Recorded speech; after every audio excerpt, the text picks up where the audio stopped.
One of the hardest things in life is to walk away from someone that you love. Even though you know it's the right thing to do, you never want to hurt someone. However, what if that other person goes crazy? Could they be crazy enough to kill?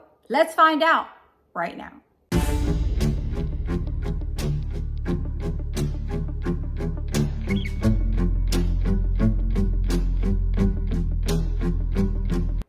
Wicked Wednesday, my Cajun cuties. Yes, it's me, Anne-Marie, aka the Cajun Crime Queen from Carrollton, Louisiana. Cajun born, Cajun bred, and when I die, I'll be Cajun dead. I hope after this video that you like, subscribe, and comment. And don't forget to press on that notification bell so you never miss a video from me, Anne-Marie. I hope you have a beverage. I hope you have a snuggle porter or a snuggle fur porter. Those are the best. And you're ready to hear a true crime story with yours truly. And as always, I want to know, are y'all drinking that water? Are y'all staying hydrated? Are y'all getting those tickers up? Remember, just a quick 20-30 minute walk, especially first thing in the morning, get those endorphins up, and you're going to have an amazing, wonderful day, I promise you. And as always, thank you all for joining me tonight on this Wicked Wednesday while we discuss another true crime case. Today, we are going to be discussing part 2 of the Gabby Petito case. And as I watched the second episode on Netflix, I saw several red flags with Brian Laundrie. 7 days after the Moab, Utah incident, Gabby posted her first video on YouTube. She is laughing, she is running, she is smiling, she's kissing Brian. Brian's climbing a tree, Gabby's eating a peach. They look like a very loving, happy couple. But as I told y'all earlier, social media isn't always honest. We don't know what's going on behind closed doors or what happens when the person isn't posting. But they did look like a very happy couple. Over the next several days, they traveled. They went from Moab, Utah to Salt Lake City. They went to Wyoming. They were just having fun. Gabby's ex-boyfriend receives a text from her and they start talking. And while they're talking, she says her and Brian got into an argument. He says she sounds very down, but she has a plan to maybe leave him. She doesn't know what she's going to do, but that she didn't sound happy. On August 27th, the ex-boyfriend receives a Snapchat from Gabby saying, hey, I'm in Jackson, Wyoming, and this place reminds me of you.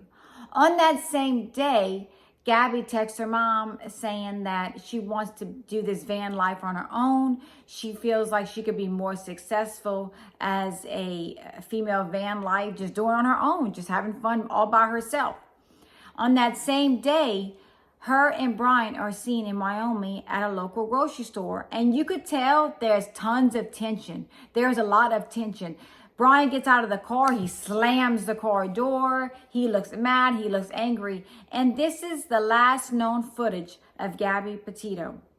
On August 28th, Brian takes a hike. He hikes all day. He takes pictures on his phone. On August 29th, a lady named Norma Jean picks up Brian while he's hitchhiking, and he asks her to bring her to this certain campsite. She agrees. She says yes. She drops off Brian at this campsite. As he's walking, he gets out of the car. She said he was very nice, very respectful. He said he was going to be dropped off. He had to go meet his girlfriend. She had the van in that she was working on their blog. On August 30th, Gabby's mom receives a text from Gabby, but it was very weird. It said something like, hey, tell Stan I have no service. I'm not getting phone calls. I'm not getting texts. Stan was Gabby's grandfather. Why would Gabby call her grandfather Stan? She called him grandfather. And at first, or grandpa, at first, Gabby's mom didn't think anything of it because maybe Brian was texting on Gabby's phone because she didn't have her phone. But where was Gabby? Gabby's mom hasn't heard from Gabby in days. She's starting to get extremely worried. At first, she wasn't worried because maybe they were hiking or didn't have their phone or left their phone in the van. She didn't know what was going on. She places a call to Gabby's dad and asks him, hey, have you heard from Gabby? He says, no, I haven't heard from her either. By September 9th, Gabby's mom is in a frantic. She doesn't know what to do. She is so very worried about what is happening and where is her daughter. On September 10th, she texts Brian Laundrie's mom, Roberta, and she says, hey, have you heard from Gabby or Brian? I'm trying to get in touch with them. I haven't heard from them. No response. The text did go through, though. Then a couple of hours later, Gabby's mom, Nicole, texts Roberta again and says, hey, I hope I have the right number. The text went through green like she had been blocked. She was frantic. No one was responding to her. Gabby's dad, Joe, sends a message to Brian's sister, Cassie, Brian Laundrie's parents, asking where Gabby was and told them they were going to be notifying the police. Still no response. You think that would make them worry, right? You think they would say, oh my gosh, I have to talk to these people. They're going to be notifying the police. Nope, they didn't do nothing. They weren't worried about anything. They just didn't respond. So Gabby's parents decide to start making social media posts. They start posting stuff on social media like, where's Gabby? Please help us find her. We don't know where she is. We're worried about her. On September 11th, they notify the police. And the police are thinking, where do we start looking for her? The police didn't know where to start, but they knew they had to start looking for her. The police go to the home of Brian Laundrie to speak to his parents. And get this, y'all.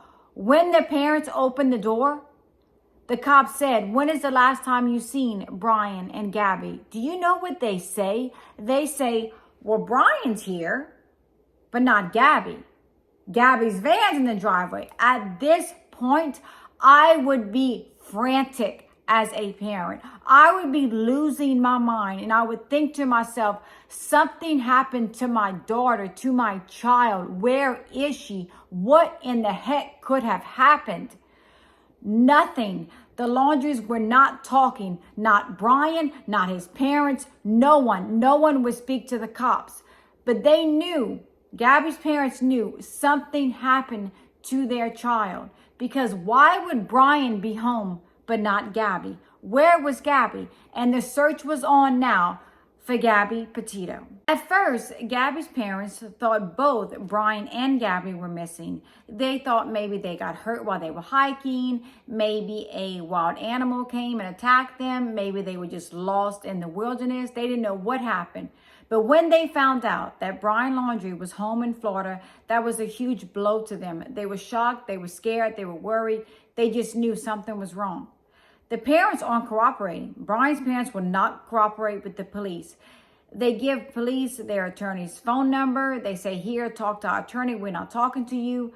The cops also notice that because Gabby's van is there and it's under her name and her name only, they take the van away from the Laundrie's residence. People speak to Brian's sister, Cassie, and Cassie says that Brian told her he flew home and left Gabby behind. But now we know that's not true, because why would the van be there? Where was Gabby? Things just weren't adding up for the cops. Gabby's dad flew to Florida to do a press conference. And I remember it like it was yesterday. I remember him talking, begging everyone to find his beautiful little girl. He wanted his little girl home. On September 13th, Gabby's stepfather flew to Wyoming to look for Gabby, because according to Gabby's cell phone, her last location was in Wyoming. They were looking everywhere in Jackson, Wyoming. They were completely worried and scared that she may have been lost in the wilderness. They didn't know what happened to her. Everyone was looking for Gabby. The FBI was contacted.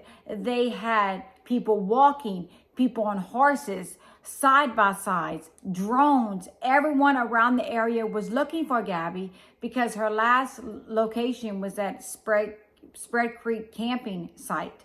So they were searching the area everywhere. They wanted answers, and they wanted to find Gabby so her family could know exactly what happened to her. In my opinion, I just can't get over how Brian Laundrie's parents were not cooperating with the police officers. They didn't want to speak to anyone. How would they feel? What if it was their son that was missing? What if their son didn't come home and the Petito family wasn't responding to them? It is a huge hurt, and they really didn't seem to care about Gabby. They opened that door like the cops were bothering them, saying, yeah, take the van, that's fine, I'll move my car, whatever. They seemed like they knew something. It seemed, in my opinion, that they knew Gabby was not coming back and that something happened to Gabby. That's why they contacted an attorney.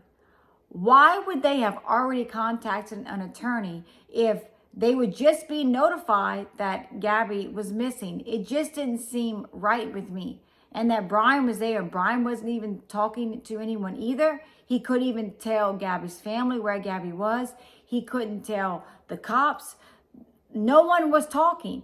Everyone was in the dark, including Brian's sister, Cassie. She was even saying, I don't know anything. My parents aren't talking to me. My brother's not talking to me. No one will tell me what's going on. She was worried about Gabby. She said, this is my children's soon-to-be aunt. This is my soon-to-be sister-in-law. I have no idea where she is. And she was starting to get worried as well. But no one was saying anything to the police officers or Gabby Petito's family.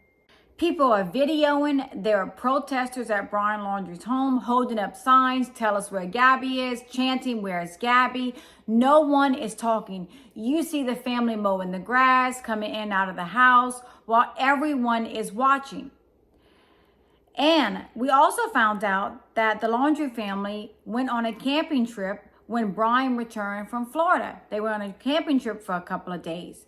Then all of a sudden, all over the news, we see the video between Gabby Petito and Brian Laundrie. We see Gabby crying, Gabby frantic, just as I spoke about yesterday in my video.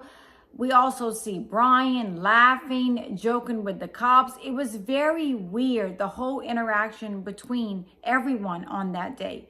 But the one person that stayed crying, that stayed upset, that stayed hurt, that was scared and very anxious was Gabby Petito. And we saw that video. Gabby's family was so frantic. They had no idea that someone had spotted Brian slapping Gabby, because Gabby told the story like it was nothing, that nothing had happened. It was just a silly argument between the two. So at this point, Gabby's family is very worried that something happened between them and that something bad had happened to Gabby. They were all very worried. Then on September 17th, 2021, cops receive a tip to do a welfare check on Brian Laundrie. No one has seen him in a couple of days. The cops arrive at Brian Laundrie's home and they notice that Brian Laundrie is nowhere to be found. They look for him everywhere. They go inside, they go outside, they call his name. No one knows where Brian Laundrie is. And this is when Brian Laundrie's parents say that they want to report their son missing, that they haven't seen him in a couple of days and they are starting to get worried. So now cops not only have one person missing, they have two people missing. Were they going to find Brian and Gabby alive? Were they going to find one of them no longer alive and one of them still alive? They just didn't know. They were wondering, where are these two people right now? Where was Gabby and where was Brian? Everyone wanted answers. Everyone in the whole world wanted answers because no one knew where either one of these two people were. They were a couple. One came back, one didn't. Now, one of them is missing just as the other one is missing. My final thought, I always give you my final thought. And my final thought is, I noticed that in this video, how the parents were not cooperating, how their lips were sealed and they weren't talking. Why would you need an attorney so fast if nothing happened? If it was just a fight between Gabby and Brian, like Brian says, then why you need an attorney?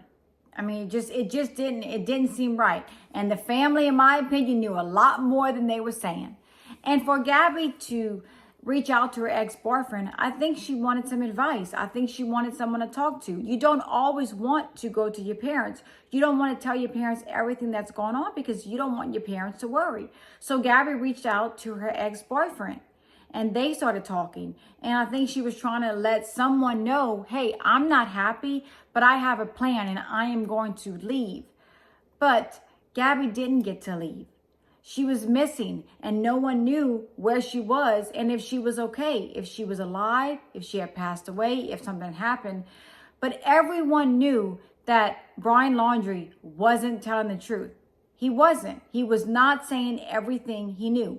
Who would leave their fiance in the forest by herself? No one. No one would do that. But Brian Laundrie says that's exactly what he did. The whole thing is crazy. And I'm going to talk to you tomorrow about episode 3, about everything that unravels at this point, because it is so crazy scary, the things that were happening that we didn't know about, that no one knew about. I hope y'all enjoyed today's video. I hope that y'all like, subscribe, and comment. And don't forget to press on that notification bell so you never miss a video from me. And as always, stay safe. Always be aware of your surroundings, and always know that I'm here for you. And I'm going to tell y'all again, if y'all are in a domestic violence relationship, leave now, because it does not get any easier. And for someone that has been through it and witnessed it, they never change. It never gets better. It always gets worse. I'm here for y'all. If y'all want to talk, if y'all want to email me, anything y'all need, I'm here just to listen. I want to thank y'all all for the love and support. And for you, I am truly grateful. I love each and every one of y'all. And I will see y'all tomorrow night. Bye.